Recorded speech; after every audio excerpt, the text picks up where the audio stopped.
Isa pang medalya para sa Pilipinas. Bronze medalist na rin si Filipino boxer Nesty Petesio sa 2024 Paris Olympics. Sa semifinals ng Women's 57 kg division, nakatapat ni Nesty ang pambato ng Poland. Nakuha ni Nesty ang round 1 pero sa kalaban napunta ang rounds 2 at 3.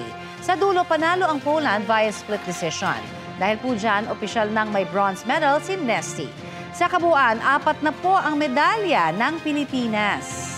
Sa medal tally ng Olympics, ika-24 na ang Pilipinas. Kadikit natin ang Hong Kong. Mayigit 200 delegasyon o grupo ang naglalaban-laban sa Summer Games ngayong taon. Nagpapasalamat pa rin daw si Olympic bronze medalist Nesty Petesio kahit hindi siya umabot sa gold medal match ng Women's 57 kg division ng boxing. Balitang hatid ni JP Soriano. Bronze medal para po kay Nesty Petesio. Ito nga ang karangalang iuwi ng ating kababayan, pero natalo po siya sa laban nila ni Julia Seremeta ng Poland sa semifinals ng Women's 57 kg division boxing sa Paris Olympics. Talo man sa mga hurado, panalo naman si Nesty sa mata ng Association of Boxing Alliances in the Philippines o ABAP. Si Petesio raw ang tunay na lamang sa puntos kung sila ang tatanungin. Masakit man daw ang resulta ng laban para kay Petesio na isang Tokyo Olympics silver medalist. Dapat daw itong tanggapin at respetuhin. Gayunpaman, malinaw daw na nagbigay ng karangalan si Nesty sa ating bansa matapos makapagbigay nga ng bronze medal sa Olympics sa ito. Sabi ni Nesty nang makausap natin, siya pinipigilan niyang maiyak pero nagpapasalamat daw siya sa Panginoon dahil iniligtas siya sa laban niya ngayon. Congratulations pa rin sa ating kababayan. Nagpapasalamat po ang mga Pilipino kay Nesty Petesio. At yan muna ang latest mula rito sa Paris, France at bilang bahagi ng Philippine Olympic Committee Media, JP Soriano, nag-uulat. Samantala, arestado sa Antipolo Rizal ang isang gwardyang nagdiwang ng kanyang kaarawan. Sa gitna raw kasi ng kasiyahan at kalasingan, nanutok na ang suspect ng baril sa mga kaanak niya. Balitang hatid ni EJ Gomez. Tanghaling tapat nitong linggo, nagvividyoke ang lalaking ito para ipagdiwang ang kanyang ika-51 kaarawan. Ang video na yan kuha ng kanyang pamangkin sa kanilang bahay sa Barangay Santa Cruz, Antipolo City. Pero ang kasiyahan nauwi raw sa sobrang kalasingan at panunutok ng baril ng kanyang tiyuhin. Nag-inuman kami, enjoy, videoke, ganun, kantahan. Nung lasing na siya, bigla niyang sinipa yung mesa. Pinauwi po namin kasi nabasag po yung alak eh. Bumalik pa raw ang kanyang tiyuhin para itanong ang tungkol sa umano'y nawawala niyang cellphone. Ang sagot po namin ng stepfather ko, wala yung cellphone, dala-dala niya. Umuwi siya uli, nung pagbalik niya, kinuha niya yung baril niya. Bit-bit daw ng kanyang tiyuhin na nagtatrabaho bilang isang security guard ang 38 caliber na revolver at tinutok sa kanyang mga kaanak na kasama sa pagse-celebrate ng kanyang birthday. Agad naman daw naagaw sa kanya ang baril. Parang dinipensan ko na kasi may narinig na akong parang pumitik na po buti na lang walang bala eh. Kasi lasing na po yun blanco na po siya eh. Kung may bala man sana yun, ang maunahan, ang mapupuran doon yung anak ko. Dito na raw siya dumulog sa barangay at nag-file ng formal complaint laban sa kanyang tiyuhin. Sa kanyang bahay, nadatnan ng mga tauhan ng Barangay Santa Cruz ang sospek na natutulog dahil umano sa sobrang kalasingan. Dito na siya sinundo, pinusasan at dinala sa police station. Talagang lasing na dahil gawa ng nagse-celebrate siya ng birthday niya. Umaga pa lang, lasing na itong ating suspect. Dinidinay niya talaga na hindi raw kanya yung baril. Sa video, kita pang hirap na sa pag-upo ang suspect. Depensa niya, hindi pa ako lasing. Naalala ko po. Ba't ko gagawin po yun? Nagsasaya po kami, di ba? Yan ay araw ng birthday ko. Laban lang kami sa kaso na hindi ako nanutok ng baril. Giniit din niyang hindi sa kanya ang baril at na-frame up lang siya dahil sa inggit ng kanyang pamangkin. Hindi po, para saan naman po yung frame up na gagawin ko po sa kanya. Paano po ako mainggit ako nga po yung nagpasok po na maging security guard po siya. Sa custodial facility ng Police Community Precinct ng Antipolo City, nakadetene ang suspect na nahaharap sa kasong frustrated homicide at paglabag sa Republic Act 10591 o Comprehensive Firearms and Ammunition Regulation Act. EJ Gomez, nagbabalita para sa GMA Integrated News. Lumakas bilang tropical storm ang binabantayang bagyo ng Pacific Ocean o sa Pacific Ocean. May international name po itong Maria. Huling namataan ng Pag-asa ang sentro ng bagyo, 2,230 kilometers east-northeast, extreme northern Luzon po yan. May taglay itong lakas ng hangin na umaabot sa 65 kilometers per hour. Nananatiling mababa ang tsansa ng nasabing bagyo na pumasok sa PAR. Sa halip, unti-unti nitong tutumbukin ang bansang Japan. Walang epekto sa lagay ng ating panahon ang bagyong Maria. Nag-dissipate naman o nalusaw na ang isang low-pressure area na namataan malapit sa Batanes. Patuloy na magpapaulan sa northern at central Luzon ang hanging habagat. Local thunderstorms naman ang nagpapaulan at magpapaulan sa nalalabing bahagi ng bansa. Base po sa rainfall forecast ng Metro Weather, uulanin ang halos buong bansa kasama ang Metro Manila. Posible po ang heavy to intense rain sa maaari magdulot ng baha o landslide. Nakataas po ngayon ang thunderstorm advisory sa ilang panig ng Metro Manila, Bulacan, Zambales at Bataan. Ayon sa Pag-asa, apektado rin ang Cavite, Tarlac, Pampanga, Nueva Ecija at Rizal. Tatagal ang thunderstorm advisory hanggang 11:55 ng umaga. Abiso po para sa mga customer ng Maynilad, magkakaroon ng 28 oras na water service interruption sa ilang lugar sa Quezon City at Valenzuela City. Nakaschedule yan simula alas 12 ng umaga sa Lunes, August 12, hanggang alas 4 ng umaga sa Martes, August 13.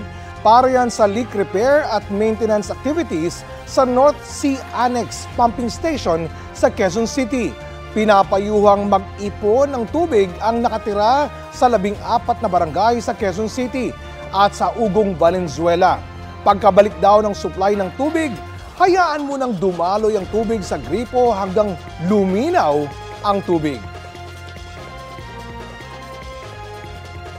May plano raw ikonsulta si Pangulong Bongbong Marcos kay Olympic double gold medalist Carlos Yulo.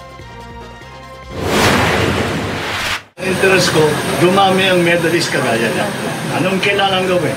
Do we have to change the organization? How do we, it needs to be funded? Sabi ng Pangulo, sa tingin niya ay si Yulo ang best person para tanungin kung paano mapapabuti ang sports program sa Pilipinas. Sa 100 taon na pagsali ng bansa sa Olympics simula 1924, 18 medalya pa lang ang naipapanalo ng Pilipinas. 3 riyan ang ginto.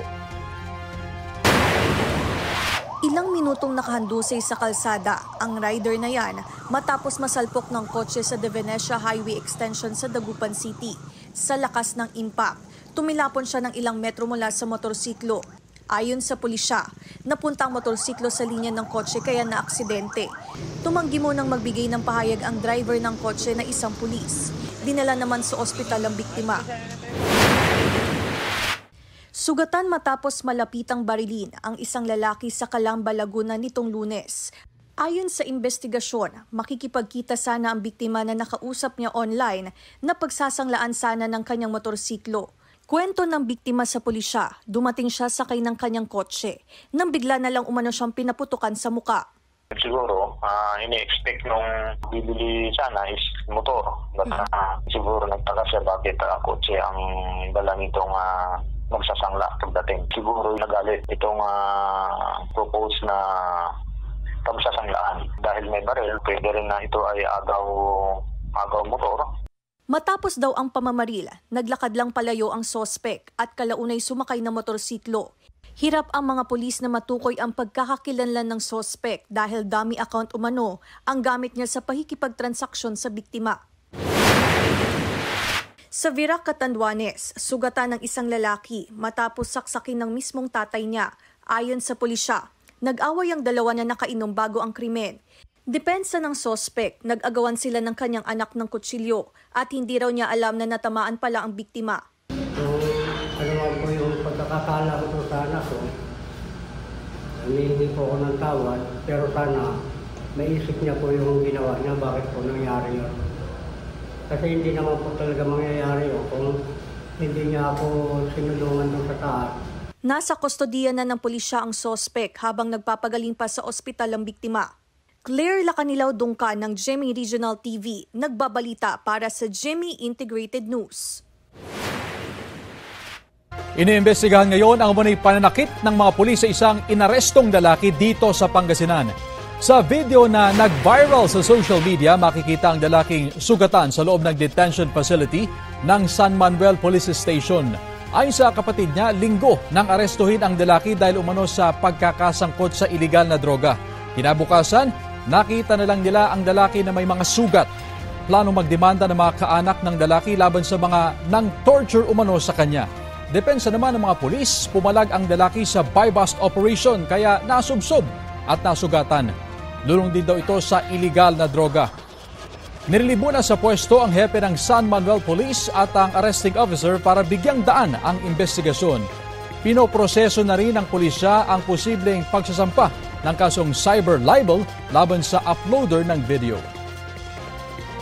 Bumuo ng joint team ang Philippine Coast Guard at National Bureau of Investigation para imbestigahan ang posible umunong oil smuggling sa Bataan.